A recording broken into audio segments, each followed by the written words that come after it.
High বন্ধুরা, কেমন আছো? আশা করি ভালো আছো। আজকে তোমাদের দেখাবো কিভাবে খুব সহজেই একটি রংধনুর দৃশ্য আঁকাতে হয়। খুব সহজে আঁকাবো, মনোযোগ দিয়ে সবাই দেখতে থাকো। প্রথমেই দুটো টান দিয়ে নিলাম, এরপরে ছোট্ট ঘর করছি একদম সোজা করে, ভি শেপ করে দুই পাশে রাউন্ড করে দিয়ে নিচের দিকে লাগাই দিব। সেমভাবে এটা করতে হবে। এরপরে জানালা এবং দরজা করব। এরপরে পাশে একটি খড়ের পালা করছি, সাইড দিয়ে উপর দিয়ে অবশ্যই দিগন্ত দিতে হবে। দূরের গাছপালাকে দিগন্ত বলে, এটা অবশ্যই খেয়াল রাখতে হবে। খুব মনোযোগ দিয়ে দেখো তোমরা, তাহলে তোমরা করতে পারবা। ড্রয়িং খুব সহজ যদি কৌশলে করা যায়।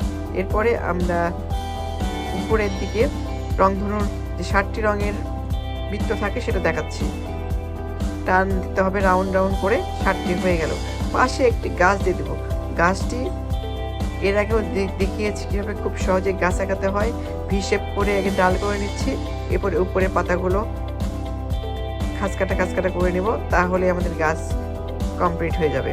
পাশে একটু নিচে ডাল দিয়ে দিলাম, এরপরে নিচে দিয়ে ঘাস দিয়ে দেবো। ঘাসের সঙ্গে একটু ফুল দিব, যাতে দেখতে আরও সুন্দর লাগে দৃশ্যটি। ফুলের মাঝখানে বৃত্ত দেওয়ার পরে সাইড দিয়ে লাভ লাভ করে দিলেই ফুল হয়ে যাচ্ছে। এরপরে একটু মেঘ দিব দুই পাশে,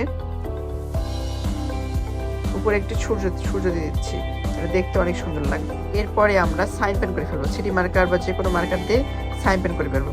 যেভাবে ড্রয়িং করেছি, যদি ড্রয়িংয়ে কোথাও ভুল থাকে সাইন পেনের সময় সেটাকে ঠিক করা যায়। দেখতে পাচ্ছ আমি যে ড্রয়িংটা করেছিলাম তার মধ্যে সুন্দর করে সাইন পেন করে ফেলছি, যাতে রংটা আরও খুব সহজে করা যায়, তোমাদের বুঝতে আরও সহজ হয়। যার কারণে আমি সাইন পেন করে দেখাচ্ছি কীভাবে সাইন পেন করতে হয়। এরপরে গাছগুলো করে ফেলবো, যথারীতি যেভাবে করতে হয় সেভাবে করব।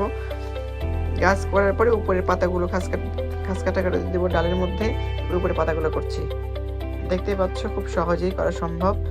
তোমরা যারা ড্রয়িং দেখতে ভালোবাসো বা করতে ভালোবাসো, তারা চ্যানেলটিকে অবশ্যই সাবস্ক্রাইব করে রাখবা। এরকম সহজ আরও নতুন নতুন ভিডিও দেখতে অবশ্যই আমাদের সঙ্গে থাকবা, শেয়ার করতে ভুলবো না। দেখতে পাচ্ছ আমরা উপরের সাইড পেনগুলো করে ফেলছি খুব সহজেই, চেষ্টা করলে তোমরাও পারবা। এরপরে উপরের মেঘগুলো করে ফেলবো, দুই পাশের মেঘ করে ফেললাম, এরপর সূর্য করছি, সূর্যের রেখা দিয়ে দিলাম, হয়ে গেল আমাদের ড্রয়িং। ধন্যবাদ।